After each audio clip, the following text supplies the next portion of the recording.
We have 71 vintage dolphin families with us today. Thank you so much. For those who don't know me, I'm David Foldvary. I'm the very, very proud principal of Vintage Parkway. And hi, I'm Debbie Mattis. I'm the assistant principal.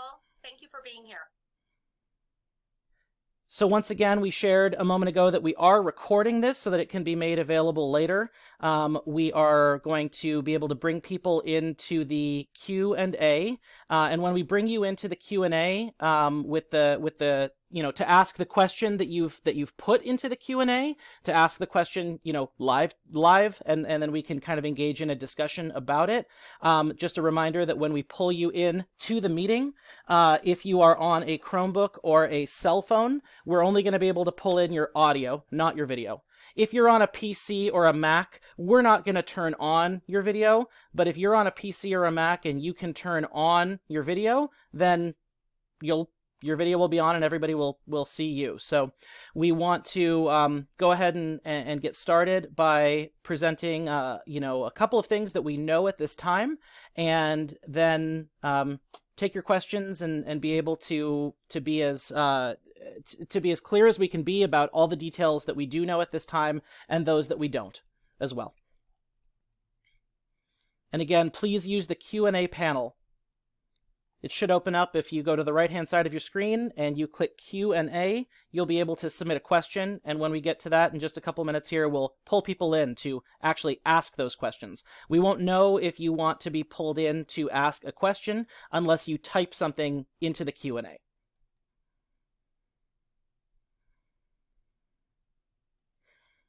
All right, so I'm going to go ahead and stop my video for a moment and screen share as I narrate a couple things here.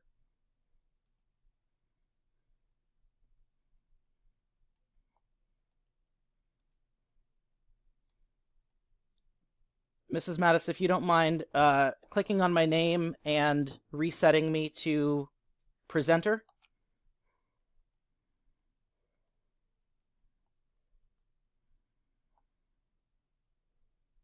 I think I got it. All right, I'm good.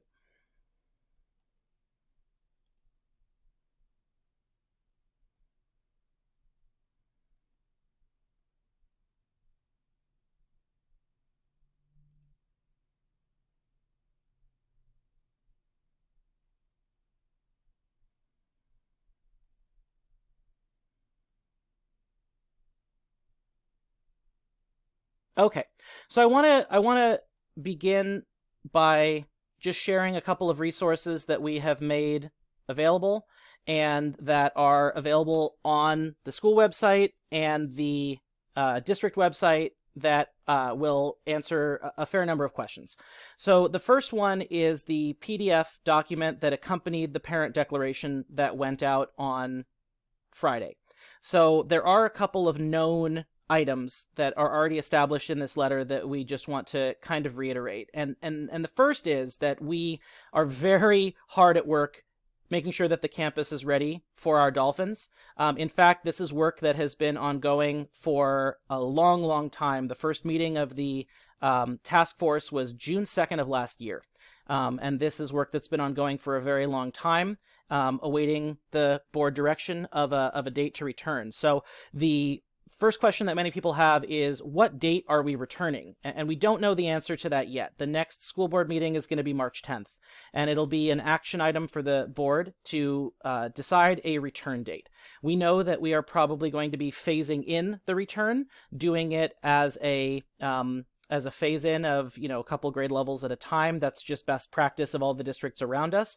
But we don't know what date that will begin, and that is the purview of the school board to tell us so. Our commitment is to be being ready whenever we get that green light. So the thing that most makes us ready is knowing what percentage of our families are going to want to be on campus in a hybrid model, and what percentage of our families are going to want to be in an all-remote setting for the remainder of the year. So truly the thing that most informs our planning, the thing that most informs our knowledge of of how many students to a room and how many rooms and paths of entering and exiting campus. Truly, the thing that most informs that is knowing whether 80% of our 500 students want to be hybrid, 50% of our 500 students want to be hybrid. That is really the importance of this parent declaration. So it is that reason that this declaration is so critical, and that we really ask for an informed decision from you. It says February 24th in this letter, but that is Wednesday. If you feel like you can make an informed decision by Wednesday, that would be fantastic, because we can begin crunching the numbers sooner. But the deadline is this Friday, February 26th at 4 p.m. All declarations need to be in by that point, and the declaration that you submit is the commitment that you're making for your child for the remainder of the 2021 year, forever when it might start through the end of the 2021 year. If we're going to be in a hybrid model, if we're going to offer an all remote model, all of those things for the 21-22 year would require a separate declaration later on. So this is your commitment for the remainder of the 21-22 year. I'm sorry, this is your commitment for the remainder of the 2021 year, your commitment for the current school year. Mrs. Mattis, do you want to mention a couple of the knowns that we have in terms of what we know about how we would comprise our student body at this point? As far as after we're receiving the declaration? Exactly. Absolutely. So why this is so critical is that the declaration that you guys give us as parents helps us determine all our next steps. It's the first piece really that we need in order to be able to determine how many teachers we need to be remote, how many teachers we need that will be in person, and how all of that will look on campus as far as like building our AM, our PM, all of these things. It all really starts with you as parents. And really what's most important as far as your declaration is really like, and I'm a parent as well too of a high schooler, and I feel like as a parent, it's so like you want to, I feel like a lot of questions like that we've already fielded from parents is, I don't want to lose my teacher, right? And I know that's going to be on a lot of your minds. The driving force in your declaration needs to be what's best for your student with taking that away. So is it best right now, or for one, do you have the ability to come that amount of time? And we'll get to that.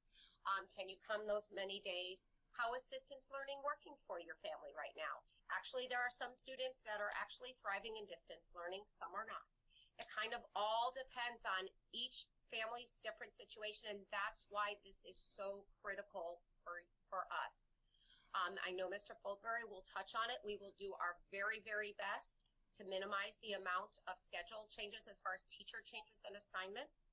But as you saw in the declaration in the email that you guys all received, it's not a guarantee that you will, if you pick one, I get to keep my teacher, versus if I pick this, I won't have my teacher. So I know that's not the consideration. We know that's what's all on your minds. And we love and we value and we're so grateful that our teaching staff at Vintage has so endeared themselves to your children that would be the first consideration on your mind. But we don't know yet. A given teacher does not know at this moment whether she or he is going to be a remote cohort teacher or a hybrid cohort teacher. We are trying to best utilize everybody's resources and talents so that instead of a teacher having 24 students right now and 10 of those students staying remote and 14 becoming all hybrid students, so that the teacher has to really divide her attention in between those two models. We are really trying for a commitment that the teachers would be a hybrid cohort teacher or a remote cohort teacher, and that's what's going to cause some of the shifting. And I know that there's a huge desire to ask the teachers now, well, what do you think you will be? What do you want to be? What's your inclination? But truly, the teachers don't know, because what drives those decisions is your declarations. We can't decide the staffing until we know if we need 80% of the staff to teach our remote students, or if we need 80% of the staff to teach our hybrid students. So that's the most important thing that we wanted to present to you today, is that you really do need to make the decision based on the considerations for your child, what's best for your child, and taking out of consideration the personality, the persona, the human of the teacher. So that's what that's all about, and we know we'll take some more questions about that. Similarly, we cannot make a commitment at this time to whether you sign up for hybrid if you would be guaranteed the AM or the PM group. We can't make that guarantee because we don't know what those numbers would look like, and we obviously need to maintain some sort of balance in order to be able to predictably have our morning cohort and our afternoon cohort. You're welcome to use that question in the declaration that asks for additional comments to express, an interest, or to say, well, I would like hybrid, but I can only do it transportation-wise if my child is in the PM cohort. You're welcome to use that space to tell us those kinds of details. But we're not asking at this time what your preference is per se. But there are certain things that we are committing. We are committing to keeping siblings together in the same AM or in the same PM, or that if you need a Delta Vista sibling to be in PM because the Vintage sibling is in AM, those are commitments that we are making. But we're not making commitments right now to honor a request for an AM or a PM. So really, it's making your decision based on whether you think your child will benefit from in-person instruction 4 days a week for 130 minutes. This is the AM model. Our working model right now, although this is not set in stone, our working model is 2 hours and 10 minutes here. Would your child benefit enormously from in-person instruction 130 minutes in the afternoon? This is our working model for the afternoon students, arriving for 12:15 start, and then departing at 2:25. So because these are not very long periods of time, we also want to be transparent that there's not recess offered in the traditional way. There's not lunch offered in the traditional way. Mrs. Mattis, do you want to go into a couple of the ideas that we've already been floating with our teachers and our teacher leadership team about what movement might look like, even though there's not a traditional recess or lunch? Sure, absolutely. So we've already talked with a lot of our teachers, and what we have talked about as far as recess, as Mr. Foldvary indicated, it's not going to be we will have recess at this time from this time to this time and this grade level goes or that grade level goes. We simply, with having just the precious hours that we have with your kids, we need to maintain, we won't be able to commit to that. Plus, it would just be too problematic as far as, you still need a snack, you still need a bathroom break, those types of things. But of course, we're not going to expect a student to be sitting in a seat for 2 hours. Teachers have already, and grade levels have already gotten together to talk about spacing apart where they get some movement breaks to be able to go outside, do something outside to catch some fresh air, stand up. Teachers have been using, as you know, you've seen teachers right now how they've been doing PE and their movement breaks and things that they've been doing on the computer. Well, there's versions of that are in person.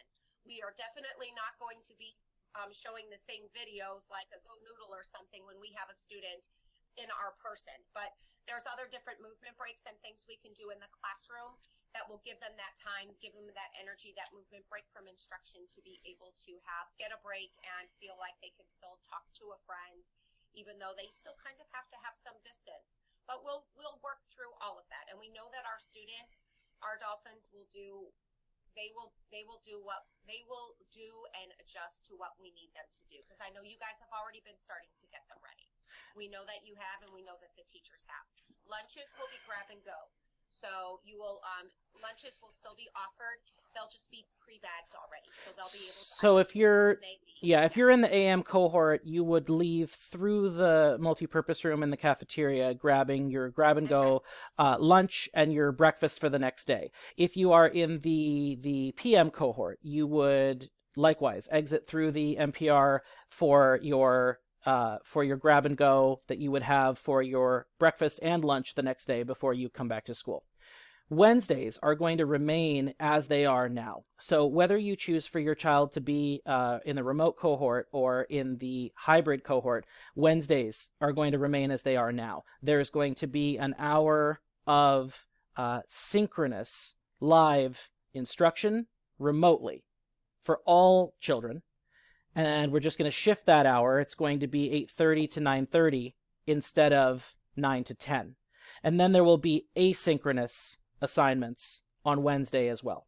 So the opportunity to be hybrid back on campus is a Monday, Tuesday, Thursday, Friday opportunity. So with that, that's the primary piece that we wanted to get across of what is known at this time. Again, I would really encourage at the very top of the Vintage website, you can click into the PDF of the reopening plan, the health and safety plan. That is a working, living document that is expressing all of our plans. There's going to be something that is called a health and safety compact that describes what we ask of families in terms of temperature check at home before you bring your child into school. And one of the other things mentioned in that letter is that, this is the choice you're making for the rest of the year. But of course, if a child needs to be quarantined, if a child in the hybrid program needs to be quarantined, in fact, if a whole class needs to be quarantined, and I refer you to the PDF for those specific procedures. If a whole class needs to be quarantined, that class, that grade might pivot from the hybrid to the all remote. But other than that, this is a declaration that we're asking you to make for the remainder of the year. One other thing that I forgot when Mrs. Mattis was talking about, Go Noodle videos and stuff like that. If your child has a district Chromebook right now at home, if your child is a hybrid cohort student, the Chromebook is going to stay at home. We're going to maximize that 130 minutes of in-person instruction to be brick and mortar instruction, to be hands-on, using resources, that kind of thing. So that is something that we know at this time. And another related thing about that we know at this time is that the students' resources will stay with them in their backpacks. They will go back and forth. I'll show you some images in a second after we take a couple questions, and you'll see that the desks are turned around. The cubbies are not right here in front of you. And the reason for that is that we don't want the students to leave their books, their anthologies, their supplies at school. If we need to pivot for any reason, then the supplies always live with the child going back and forth.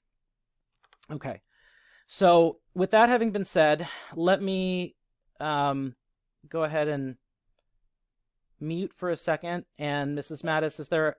We do have a couple of questions, Mr. Foldvary. Yes, so go ahead, Mrs. Madison. Once again, as a reminder to everybody, this is being recorded. So as you get pulled into the session, please unmute yourself and please turn on your camera, but leave your camera off if you would prefer not to have your face in the recording. Okay, so my first one is from Ms. Carter, and I'm going to go ahead and bring you in now, and you can make your question. And you're my first one. I hope I do it right. So I've made you a panelist, so you should be able to unmute Ms. Carter and reiterate your question. I am able to unmute. Thank you. My question is around the student scheduling for return and kind of what's driving that decision for the half days. I was kind of hoping that there would be some sort of rotating schedule. They come in a couple days a week and then rotate out with other children. It just kind of seemed like we keep one group of kids in a day, less cleaning and, less cross-contamination with two separate groups of children all coming in on one day, and then scheduling-wise. Yeah. For working parents a couple days a week, half days are definitely a little bit more challenging. You're totally right. So this is part of the work that has been ongoing all year with what was called our hybrid task force. So as soon as we knew in the fall that we were going to come back hybrid at some point, we convened this task force with nutrition services representatives from our district, custodial representatives, teachers' aides, parents, school board members, people from all different facets, right? And they were looking at different models. One was sort of what you're describing. It was called an AA BB model. So have students attending for more or less the full length of the school day on Monday and Tuesday. Have another group attending more or less the full length of the school day on Thursday, Friday. So the AABB. Then we were looking at an ABAB. Your student might be a Monday, Thursday student or a Tuesday, Friday student. Ultimately, the task force decided upon and made a number of presentations that you could view on the district homepage that the best consistency for students would actually be being in the building 4 days a week for a shorter period of time. There were definite considerations that requires more cleaning between cohorts. There were definite considerations that there are going to be some families who can't drop off and pick up, 2.5 hours later. But ultimately the decision was made that the most consistency for kids and for learning routines would be having those learning routines across the week, minus Wednesday. Thank you. So you're also going to be looking. It does. And thinking ahead to that 21-22 school year, Yep. Are we going to be faced with this same type of scheduling? So another one of the biggest things that Mrs. Mattis and I discuss all the time is that even though it may seem like a short period of time between spring break and June 3rd, we would be thrilled to have your children back on campus, even if it were for a day. We are hungry to have our Dolphins back on campus. But even if it is 6 weeks, it is going to be enormously fruitful for us to learn the routines, to learn the comings and goings, to learn where we need staffing, where we don't need staffing. It's going to enormously inform what 21-22 is going to look like, so that we can see whether it would still be the AM/PM, whether it would be a longer AM/PM. All of those things we can have a much better sense of, even if we have a short time this spring in which to start it. Okay, thank you. Thanks. Thank you so much. And I'm gonna put you back. And then next I have Miss Flynn. She had a question. So I'm gonna have Nicole. I'm gonna bring her in. I just have to find you on my list, and there you are. So if you're ready, Miss Flynn, we'll take your question. Hi, thank you. I was just wondering to clarify, so even if we do choose full distance learning for the remainder of this school year, will they not get the same teacher? Is there still no guarantees? I was a little bit unclear on that. There's still not a guarantee because, for example, in a grade level that has 4 teachers, if it is percentage-wise pretty evenly divided, that we would maybe have 75% of the students at that grade level wanting remote and 25% wanting hybrid, or 75% wanting hybrid and 25% wanting remote, then that's going to involve some shifting of students. We are going to make every attempt to keep the shifting of students as localized as possible. I'll give you an example. First grade. They are lockstep with one another in their instructional planning this year, and how they've been using Seesaw, and how our first grade teachers have been skillfully dividing and conquering so that some do the videos on this and some do the videos on this and some do the assignments on this, so that we feel very strongly that the most consistent experience for our kids would be if your child can't be with first grade teacher Miss Kelly, but your child can be with first grade teacher Miss Kerwin, that's sort of the next best thing. So we don't have any guarantees, because those decisions that we hope to be as localized to a team of 3 teachers, a team of 4 teachers, deciding who goes where, those decisions don't exist yet. Those decisions are totally dependent on what the percentages look like from the family declaration. And then the team's advisement and Mrs. Mattis and me making those decisions about all those personnel pieces that follow. Okay, that makes sense. Yeah. And the first grade team is amazing. My son is a first grader, just just wanted to throw that in. That's why I use the example. That's why I use the example. Many of our teams are doing this amazing collaborative planning all the time, such that we really feel strongly that if we can keep some of those shifts as localized as possible, it will really, their experience will be awfully similar. Right. Okay. And I know that's a question a lot of parents have had. So we know that a lot of that families that have already returned their survey, their declarations, that has been we know that is a big concern for you. So we've heard it, and we definitely want to keep it at a minimum. While we can't guarantee, we will do the very best that we can. So if you do have additional information, it's always helpful. So it never hurts. Okay. So thank you so much. Thank you. Whoops. Okay, and then next I have Ms. Parker. So Tracy, she has a question about special education 504 students. So I'm going to bring her in the room right now. I just have to find you. It's not alphabetical, so that's why I kind of have to scroll for you. So there you are, Tracy, and you should be able to ask her question. Mrs. Parker, there you go, Mrs. Parker. There you go. You should be able to unmute. You're still muted. Okay, you're good. I unmuted you. Great. Okay, very good.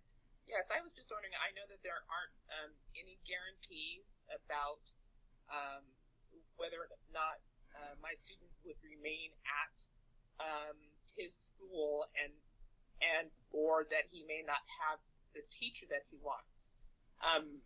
But if you have a student who's a special education student or he's a 504 student, is there any priority given to those students as it relates to those things? Just simply because disruptions can be really hard, for a child who is, ADD or ADHD, and I'm just wondering, I mean, I know, since they have those challenges, is there an opportunity to have them have some priority when it comes to these decisions?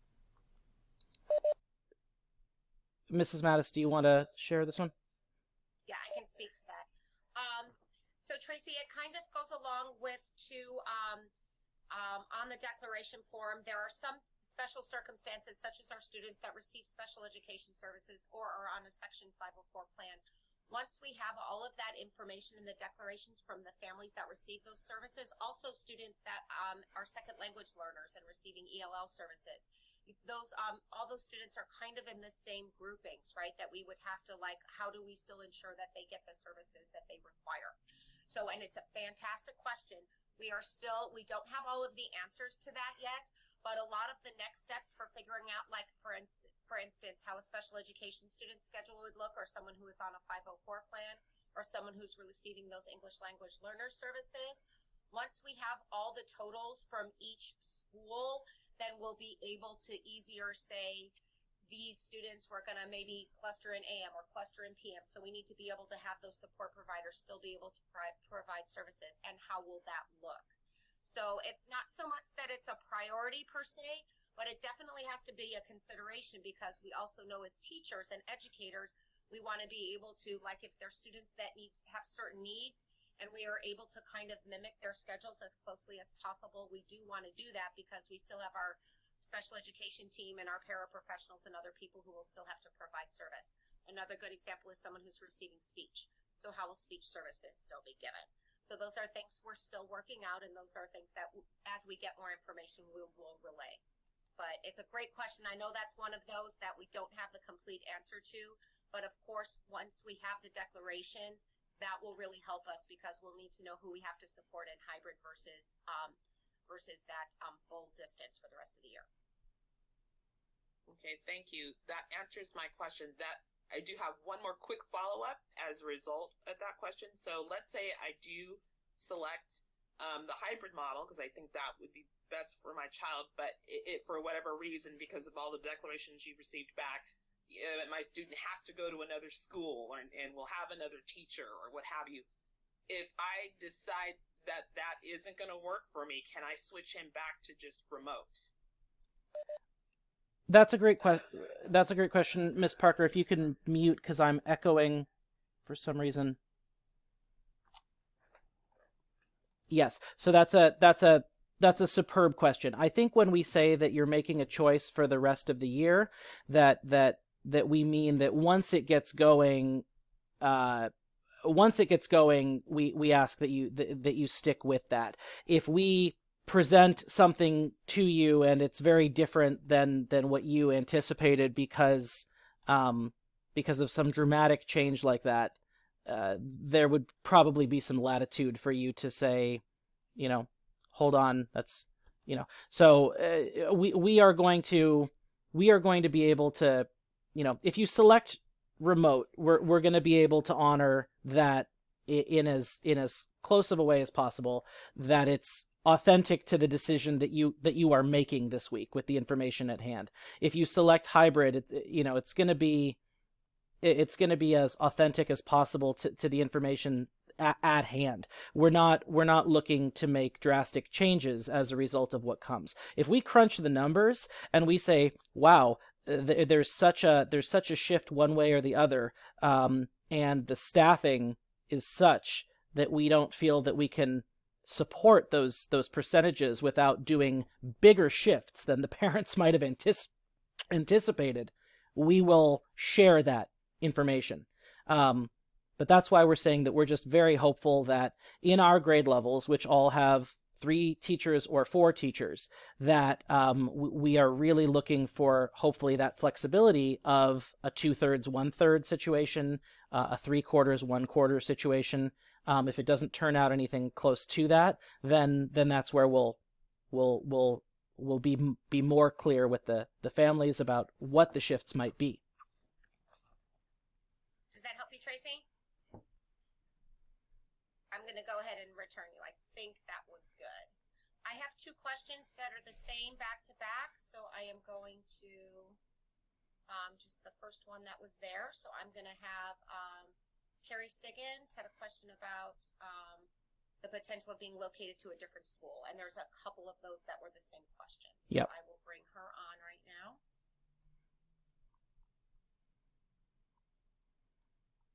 And then after Mrs. Siggens' question, I'll go ahead and screen share a couple of those slides, Okay. And then we'll take more questions. Perfect. There she is. Sorry. Okay, so you're a panelist now. You should be able to unmute and ask your question.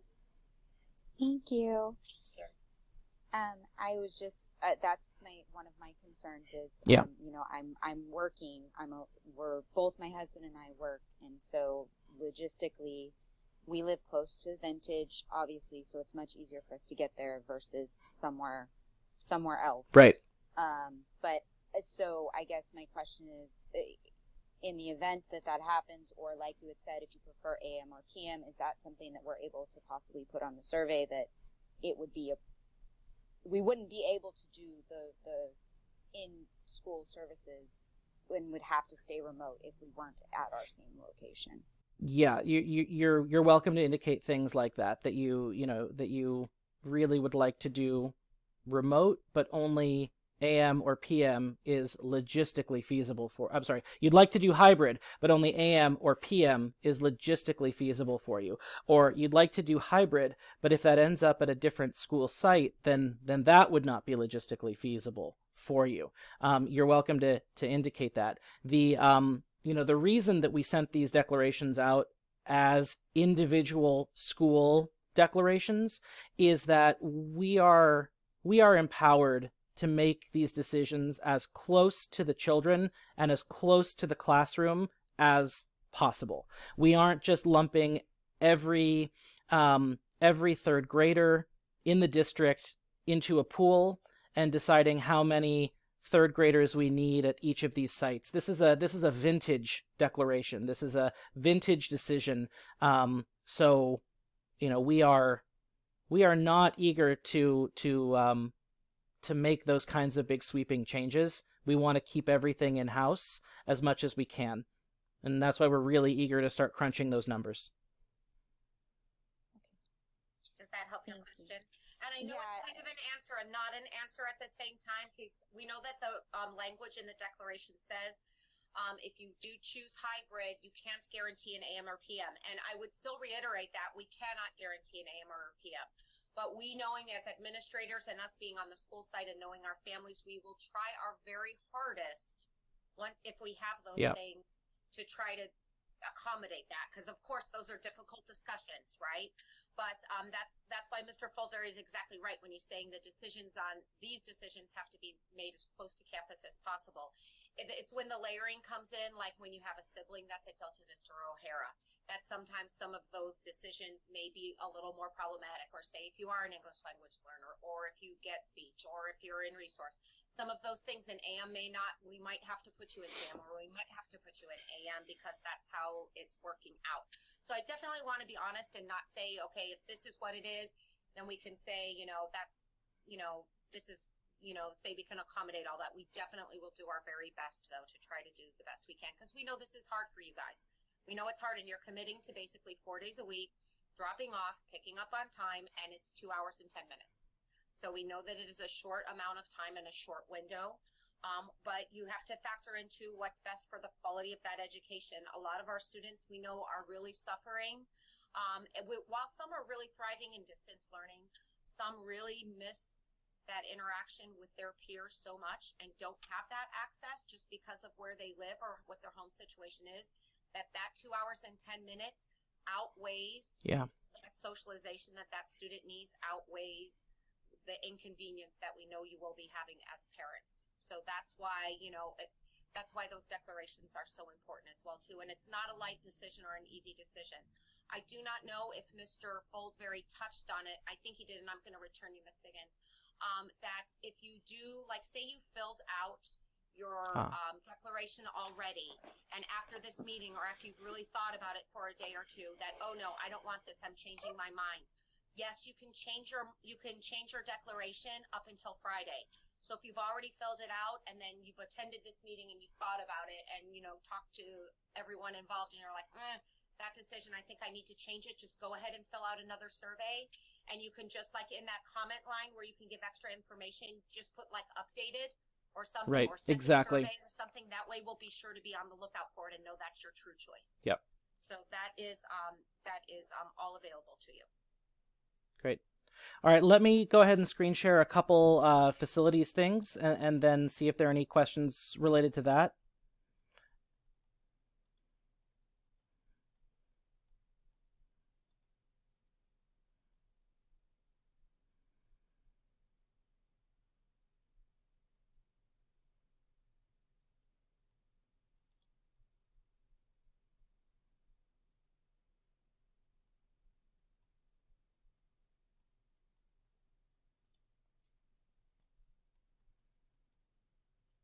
All right, Mrs. Mattis, is Splash the Dolphin up on the screen?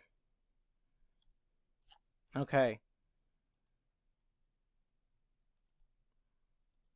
All right, so some of these were shown the other night at the school board meeting, but in case you didn't get to see them, we are and have been for very many months a safe workplace for all of our employees who've been here, with signage, with social distancing, with shields, with more shields that are being installed at all times, with lots of PPE that's available to us and that would be available to the students, and with all of these room setups that we are working on while these rooms have not been in use. One of the things that the PDF letter that accompanied the declaration states is that students are going to be asked to wear masks. And we know that many of our kids have a hard time with that, but students are going to be required to wear masks. But we also want you to be aware that there are some students that have medical exemptions and don't wear masks. So we can't make any guarantees that if you are a very medically cautious family, we can't make any guarantees that your child's hybrid group, like a hybrid PM group, for example, might not have a student in it who has a medical exemption to not have to wear a mask. So if that's part of your consideration, that based on the immunocompromised status of some immediate family members that you're super eager to do hybrid, but at this moment in time, with immunizations where they are, you need for your child not to be out in the world as much. We just want you to be aware that there might be a child in the class who is unmasked for reasons of a medical exemption. We will have masks to provide here. The students have their own colorful, exciting masks, and we'll have ones to provide here as well. We have had an enormous amount of personal protective equipment provided to us. The quantity of it is just staggering, and this is what I call the Ghostbusters. What is it? The Stay Puft Marshmallow Man fighting machine. This is our electrostatic backpack-mounted sprayer. So the custodians are equipped with these during the time that they clean between the AM and PM cohorts, so that the cleaning is actually possible in all of the rooms during that time, because they are able to spray this ionized cleaner instead of having to physically touch every surface. We've installed air purifiers, MRV air purifiers, in every space on campus. Desk shields of various sorts. And a lot of it has been at district expense, but a lot of it has also been at state expense, and we've been able to get N95 masks for special education staff who have had more close contact with students. We've been able to get thermometers for the temperature testing of our staff every single day. We've been able to get 6,000 and 8,000 masks. So we are well equipped and well stocked to be able to have more people back on our campuses. These are part of probably the most significant pictures that we can share. Is what would a classroom look like? So we have a couple working models, and this is one working model, and we have the air purifier here at the front of the room. We have a space at the front that the teacher can teach from that is 6 feet away, chair to chair, to the nearest student. We have a space at the back with her digital projector and her document camera that she can teach from. That would be 6 feet away from the nearest student. And we pulled out a number of desks from the room so that this would be, potentially the teacher's 14 AM students. You see the cubbies are faced the wrong way so that they're not putting things in the cubbies here. And then the cleaning occurs between the AM and PM cohort, and these same desks are used for the PM students. The other working model that we've got is this one, which is a checkerboard pattern, where basically all of the desks still stay in the room. All of them would actually have the desk shields mounted. We just mounted them in half of the locations just for the visual of this. So think of it as like a black and white checkerboard. A student sits here and here and here.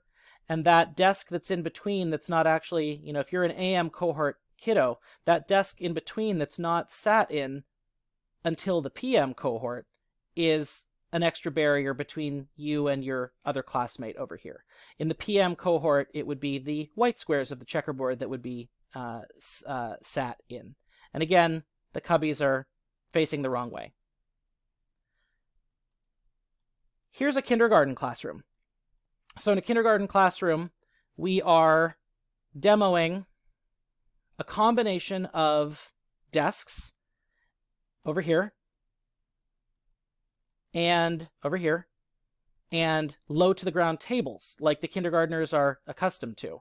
And the direction that the students would face is still kind of in consideration. So we're doing lots of different models of this.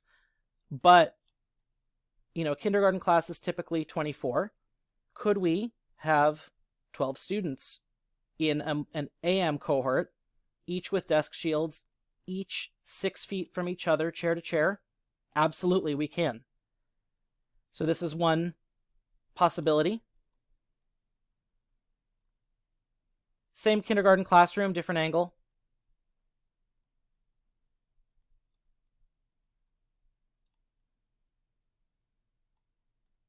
Still an opportunity for students to work collaboratively with their teacher. This is we call these kidney tables.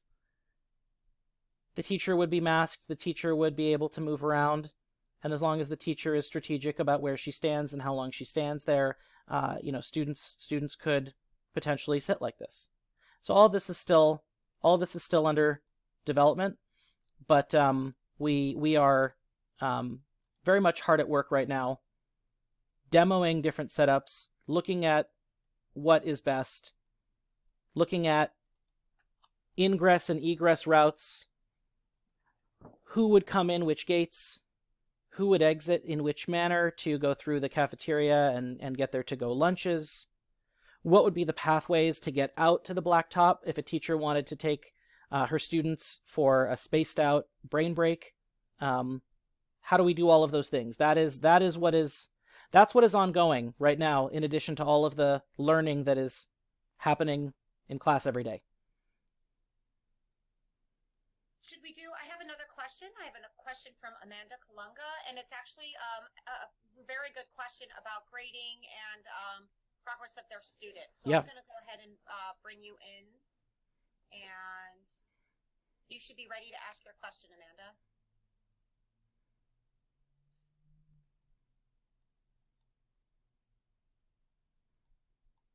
Amanda, are you there? I think I brought you in the correct way.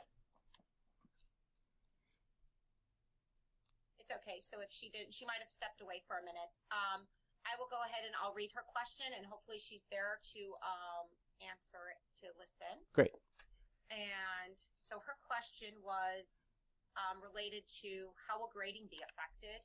Can teachers hold students back if they feel they are not ready to move forward to the next grade? Very good question. Very, very, very good question. So a decision was made very early on this year that we would not be retaining students in their current grade level except for extraordinary circumstances. We recognize that learning is different this year, and probably everybody is experiencing learning loss at some level. But everybody is in the same boat. And I remember I was having a discussion with the fourth grade teachers at the beginning of the year, and they were just saying that they totally understood that the students that they were receiving in July, August were in a slightly different place than the students that they would be receiving in a typical July, August, because those students had not been in school since they hadn't been, in typical school since March of last year. And they knew that, and they adapted to it. They met the students where they were. And they said, whatever students we're going to get in July of 2021, they will have been doing this remote learning or hybrid learning for possibly a whole year. We are going to adapt to who we're going to get. We're going to give them the basis. We're going to give them the nuts and bolts in the prior year review, and then we're going to teach them the core of the fourth grade content standards. And I think that is representative of most educators, is that they get it. We even had this conversation in the spring related to the fifth graders that we were clapping out and sending over to Delta Vista, that the sixth grade team knew that they were getting a crop of students that was, different than they would typically expect, and they were going to meet them where they were. So because that is the case for all students, we really are not contemplating retaining anybody this year. And we know that education in the U.S., on the whole, has catching up to do. And this is not just a vintage issue or a California issue or even a U.S. issue. This is, everybody is going to be figuring this out over the next many years as a result of the pandemic.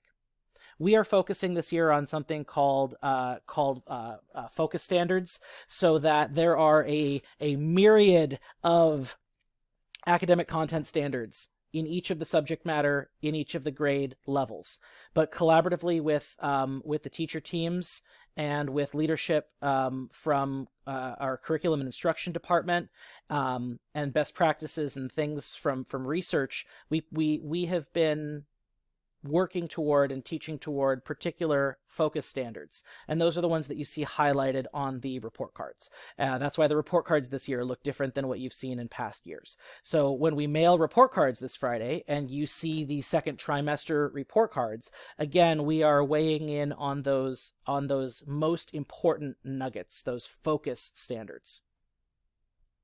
And I would say also, like, just directly, like, as far as direct grades, depending on whether you pick hybrid or to remain on remote learning, you would still be, those focus standards will still be taught and still be assessed and graded. So I would say, just in case that was a worry, like, you know, the grading would be the same, even though the method of instruction is different. They are still graded on those focus standards. It's not a different report card or anything for each one. I hope that answers that question. Oh, now you're there listening. So I hope that got it. I have another question about if you started with one model and became uncomfortable with another model. And I always get your name wrong. I'm so sorry, Miss Hinojosa. I think I've got it. Close. So I'm going to make you a panelist now so you can go ahead and ask your question. So you should be unmuted now. I am. Thank you. No one ever gets it right. I've been working on it and I'm old. My question was just, let's say that we went with the hybrid model and for some reason something were to happen and we get uncomfortable. Is there a way for us to back and forth? But I think you already answered that when you answered a different question saying that we're declaring that and we really would like to stick with that model. That's right. That's going to make it easiest for you guys to be able to kind of game plan.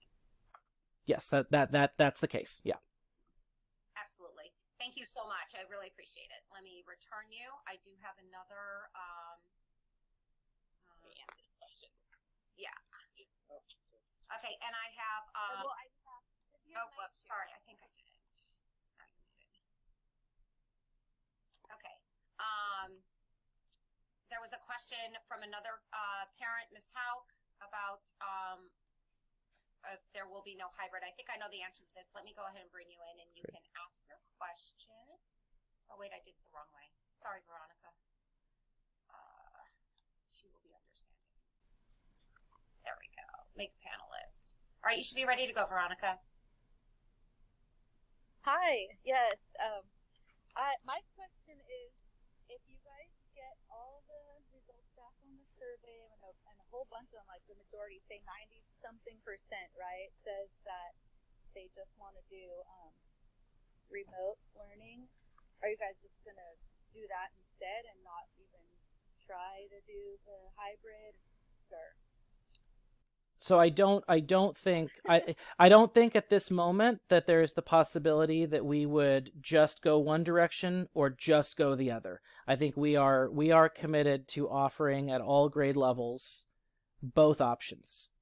If the percentages are staggeringly off in a particular grade level, that's where there might be more implications of staffing changes or location changes in order to make that happen. But we are, if a given grade level was 90-10, that would not cause us to discount the 10% that wanted it one way. Okay, that's exactly what I was asking. Yeah. Thank you. Right. Thanks, Veronica. I'm going to remute you. Have a good day.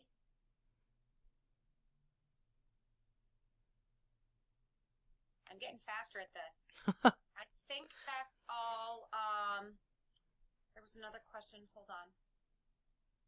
I think this was more of a comment by Rose. Let's go ahead and see if we can bring her in. I think she just had a concern about the model. So let's go ahead and bring her in. Okay, you should be ready to go, Rose. Yes, thank you so much. You're welcome. Yeah, just hearing all this, it's confusing me already. Yeah. It's stressing me out. Yeah. Because, like, this can affect our kids anyway. Even you guys decided to go both ways. I think changing a teacher, even if the student is doing good with the remote learning, that would affect him too. Even if he's not in a special education need or anything. Sure. Like my son now is so worried about changing his teacher already. Mm-hmm. And I don't know, I just feel like we are a little bit late, I think, for these plans, because we only have not even 2 months for the school year to end, and I don't see I don't know what to say. I don't want to get anyone offended. This is just an opinion, but I just feel like we protected our kids for the whole year. I don't know why we need to take them back to school for a 2-hour day. Sure. And these 2 hours, it won't even make us go back to work if we took time out to stay Right. with our kids. We are already seeing the declaration responses come in, and there are what's the expression? There are as many different colors of the rainbow. There are as many different family circumstances and decisions for your children, as there are shades of the colors of the rainbow. It is different for every family. So there are some families who are telling us very openly in that open comments question, I don't love 2 hours, but my child needs some in person, so I will stomach it. There are some parents who are... Are those 2 hours going to be school time, like kids are going to study only, or they will be socializing with each other and having recess and playing? That's the thing. Miss Mattis, do you want to touch on that? You gave a couple good examples earlier. Yeah, so there would not be typical recess. Like, we wouldn't be combining like multiple grade levels and things at recess. Teachers would have the ability to take their students out. We call them, like a lot of teachers call them brain breaks, or they take movement breaks. So while we would not call it recess, we would say you're going out for a movement break, that a teacher may take a specific class out. And while students would still have to remain distant, I know that if you've taken your kid out, your kid knows what to do, right? So I'm sorry, what your son, what grade is he in? Fifth grade, yeah. So your student knows how to kind of just stand a couple steps away. Like, we've all been standing in lines at banks and grocery stores and all those things. We kind of know now how kind of to keep our bubbles a little bit better, but we're still able to kind of talk with people. We have found, and that's the comment, and that's the thing, like, for you, it might be best for you to remain remote if that's, if that is your concern. We do know, though, like Mr. Foldvary was saying, if we ask 10 different families, we get 10 different answers. But we do know also that we have some students that are struggling on remote so much that just the thought of that 2 hours of socialization a day, the parents of those kids right now are just very hungry for that and really wanting that and wanting their student to get that. And that's why we feel it's good to have both. And we know this decision would be easier for you if we could guarantee to keep your teacher. We know that would make probably your decision super easy. So, and we know we have many families that they've gotten these relationships with our teachers. We have fabulous teachers here, but we don't want to, we do want to say we will try to minimize it, but we can't guarantee it. And we feel like we just don't want to give you misinformation and say, well, Miss Madison, Mr. Foldvary said they'd make it happen. We don't want to do that for anyone, but just know that we will try our very best to minimize what we have to. That's why your declarations are so important, not to be made on whether you think you're going to get the same teacher or not. It really has to do with the model, because just like the other parent was saying, like that, if she started with hybrid and then got uncomfortable, right, and moved back, and wouldn't be able to move back. So that's why you've really got to decide what you can do as far as the health and safety of your family and how your student is performing right now in distance learning. So those are probably the main drivers of your decision. One of the things that we talk about often, when we have our Wednesday staff meetings and we talk about our students and we talk about needs, is we talk about all of the different domains. We talk about all of the different ways in which school is a full rounded experience for students. For some of them, there are times in which the academic domain is the most important, the learning, the things they learn. For some students, it's the social emotional. There are times that the social emotional experience of school is the most important. There are times that the most important is the sort of the behavioral, like learning how to be in a group, learning rules of the road. This is something huge that our kindergarten families have thought about this year, that their children have never been in a traditional, classroom in a K-5 school and learned all of those things you learn in kindergarten in the traditional way. And then there are times that the logistics just plays into account. The attendance. Can I do it? Can I get my child, to the drop-off loop and then pick them up 2.5 hours later? So I think as each family sort of examines which of those things is the most important right now and how all those pieces play together, I think each family is asked to make that decision.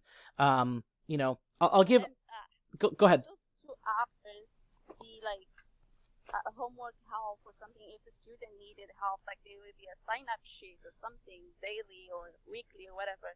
And then if the parents see that his kid needs help at some point, then they can sign up the sheet and send the kid to school. So it was like it's a commitment. It is a commitment. At this point, we're not off. Yeah. I want to keep her because he gets used to her and I know. She's doing great. But at some point, I don't want. I'm scared that she will be doing the hybrid and she will leave the kids staying in the remote the remote learning. And I tell you honestly. And I know there are a number of our teachers on this WebEx right now. Our teachers don't know yet. Our teachers truly do not know yet if we are going to be assigning them to be in the remote cohort or the hybrid cohort. They really don't. They absolutely have preferences as far as, what they think is most effective instructionally. But we can't start to make those staffing decisions until we have your preferences. So I know in that respect it might seem backwards, but that's the sequence in which it needs to happen. I want to give you one example, Mrs. Moucer, about something academically, instructionally, right? Because the 2 hours and 10 minutes are not going to be just head in a book, head down, focusing. This year, this is just one example. Okay, so this year we adopted a new science curriculum called Twig Science. One of the reasons that the teachers who piloted this fell in love with it last year is that it is hands-on. It is experiments based. We've received these tubs of experiments that can be done in class and demonstrated for students. And yes, while I suppose a teacher could be demonstrating that experiment with her document camera and having the 30 students on the Zoom right now writing in their hypothesis and their observations.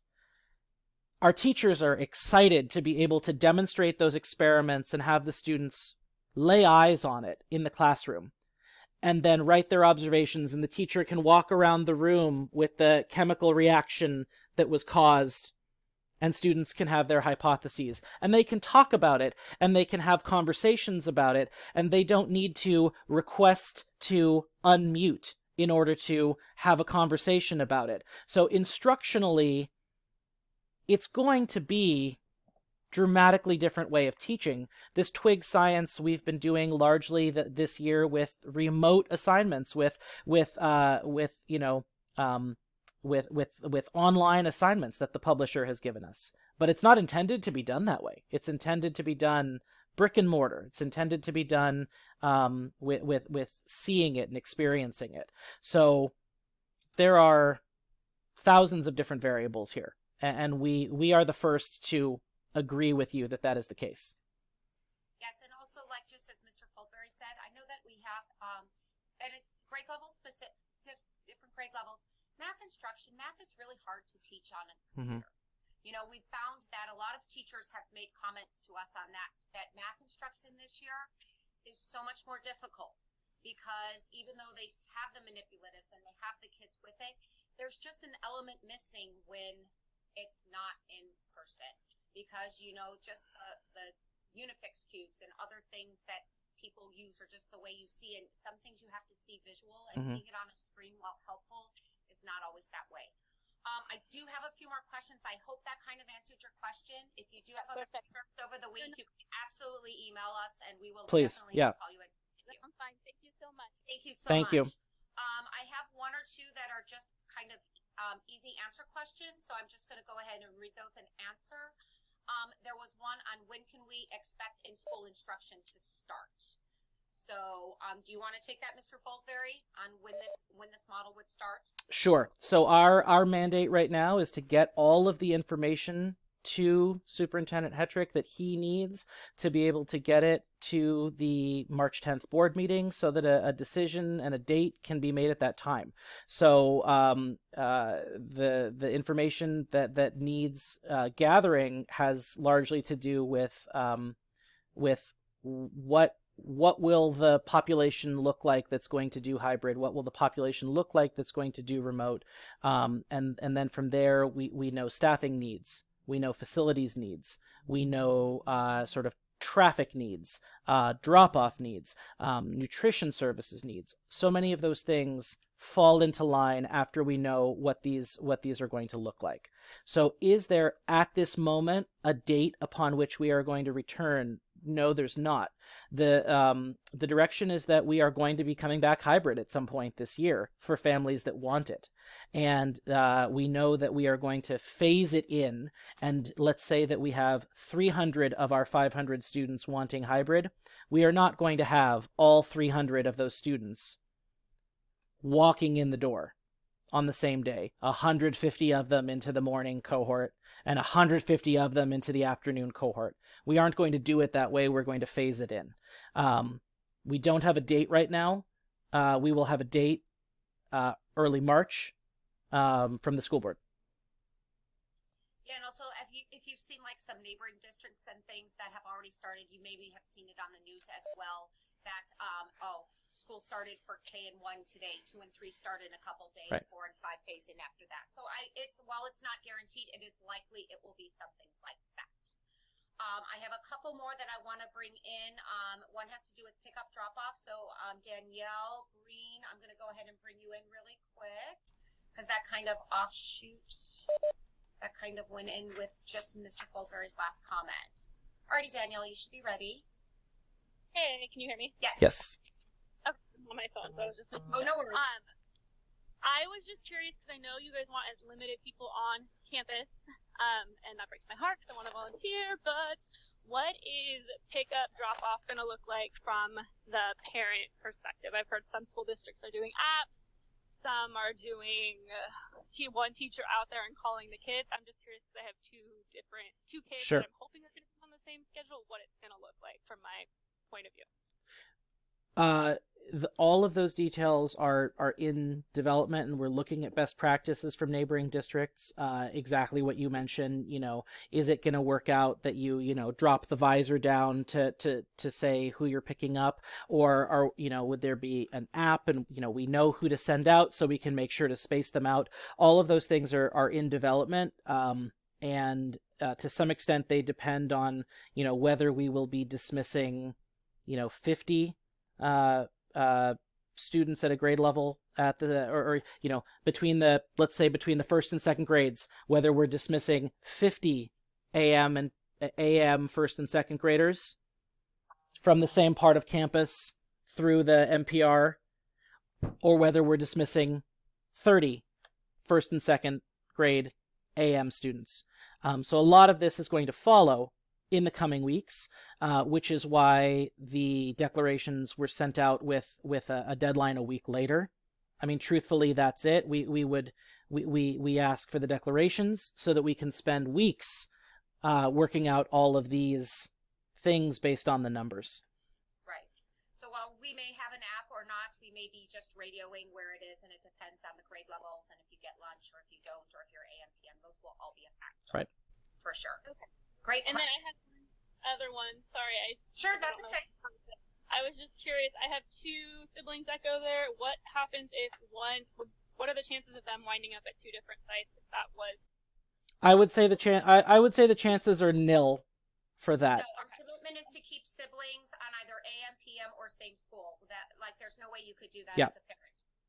You couldn't pick up one at Vintage and one at Iron House. Unless a parent tells us, I need my Vintage 5th grader to be AM because my Delta Vista 7th grader is PM. Unless a parent tells us, we are going to assume you want your children in the same portion of the day on site. Okay. Yeah. And then temp checks, sorry, are those being done? I was confused. Are they being done at home? Are they being done as the kids enter school?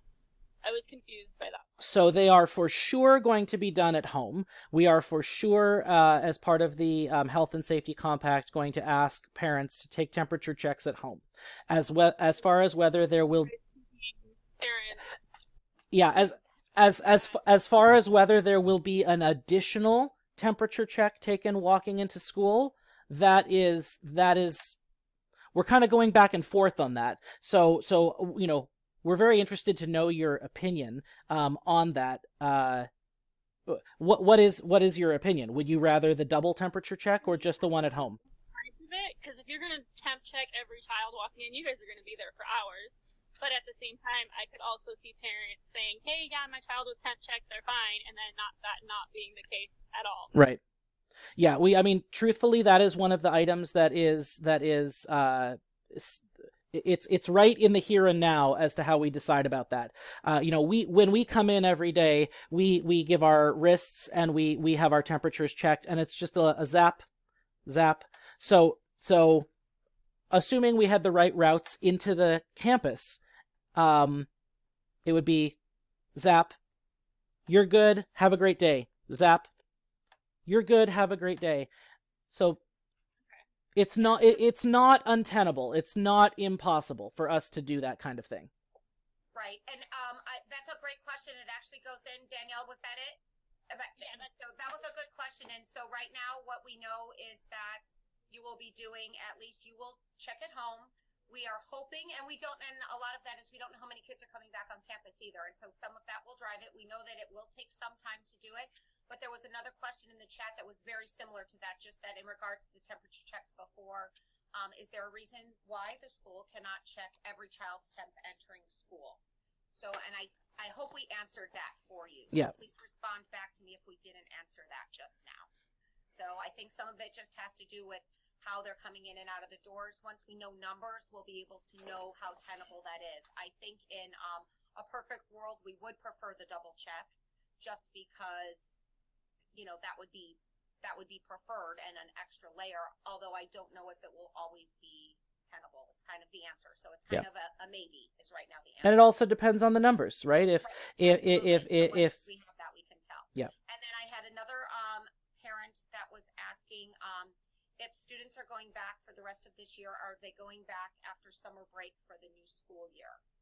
So I think that'll be an entirely different decision process, because we will allow the opportunity for you to get feedback from your child about whether it's working for your child, whether it's working for your family, before we ask you to make a decision about 21-22. There will be a separate declaration for 21-22 once we know whether there will be hybrid and remote 21-22. And yes, and we know, and there's so many other factors. How much of our population will be vaccinated by then? Right. How successful was this? We do know more than likely most districts and most states will have to have some sort of a remote option for families, at least going into next year. You would think, just because if there was like a strict medical condition or something like that, or a physical reason, so to me it seems likely that there would be remote option for students next year as well, unless you disagree, Mr. Foldvary. But I think so. Summer is when we leave on June, we come right back at the end of July. That's not a long summer, so more than likely, I think the lessons that we learned, just to kind of help wrap up, and I don't see any additional questions, but I think like the lessons we learn, and it seems like, well, maybe it's only 6 weeks, but like Mr. Foldvary touched on, the information that we will get as school sites and as a district and as a community is that this will help us plan to make next year's experience so much better. So if we were waiting until next July to even start, lining kids up and bringing them in and bringing them out, and we're learning those lessons then, when what we can do is hit the ground running and, learn our lessons. Oh, this worked for us. This maybe we could have improved on. This worked just great. We know that we're going to keep that. Those so many decisions will help us say what kind of model we recommend to the board and recommend for next year. One question was if a child refuses to wear a mask, next step. If you think your student is going to have a hard time wearing the mask, what I've been recommending is just, start practicing now for little periods of time. Right now, we do know that it's in some of the materials that came from the board. You cannot just, a parent cannot just exempt a child. It needs to have a specific doctor's note with a medical condition. So we anticipate very few families having that, because if they are at that point, more than likely they may have picked remote because normally there's an underlying medical condition that would warrant that. And likewise, if your child does not have a medical reason to not wear the mask, but your child just really dislikes wearing the mask, that might be a consideration as to why you as a family might choose for your child to stay all remote, because we don't want that child's hour and 130 minutes of school to be a conversation about putting on that mask. That's not going to be a productive way to spend that time. So if you think you can start phasing that in and your child can be comfortable with it, then absolutely. But if it's a non-starter with your child and there's no medical reason for it, you might consider your child remaining all remote. Okay, I don't see any additional questions. We're at about 4:45. We'll give it another minute or two, I think, Mr. Foldvary, if I see anything else pop up in the chat box. Sounds good. We are doing this again at 6:00, and we're going to do that one in English and Spanish as well. And please join us again for that if you'd like to ask some additional questions. Mrs. Mattis, any additional questions right now? No, but I would say too, if after you've listened to this, if you do have any other questions, and this is a big decision that you all have to make, please reach out, send us an email, give us a phone call. We probably won't get back to you today because we're going to be doing things, but please ask your questions so that you can make the best informed decision. So whether it's an email to us or just call the office and say, hey, I have a question or whatever. If you have a question, more than likely someone else does have it. Our goal today was to convey that our absolute priority right now is to get our vintage parents the answers they need to be able to make this decision. It is a big decision. There are inordinate factors for it. So we are incredibly available to you this week to help talk things through with you, so that you can make that decision. And maybe we'll just close on this thought, Mrs. Mattis. We want everybody back. We want things as back to normal as possible. But we respect greatly all of the different circumstances that go into your decision as a family. So one day soon, things are going to be very much back to normal. We really believe that. And in the meantime, we are going to have a little bit of a hybrid Vintage Parkway and a little bit of a remote Vintage Parkway, and we'll make it work. So thank you so much for attending today. I'm going to go ahead and turn off the recording,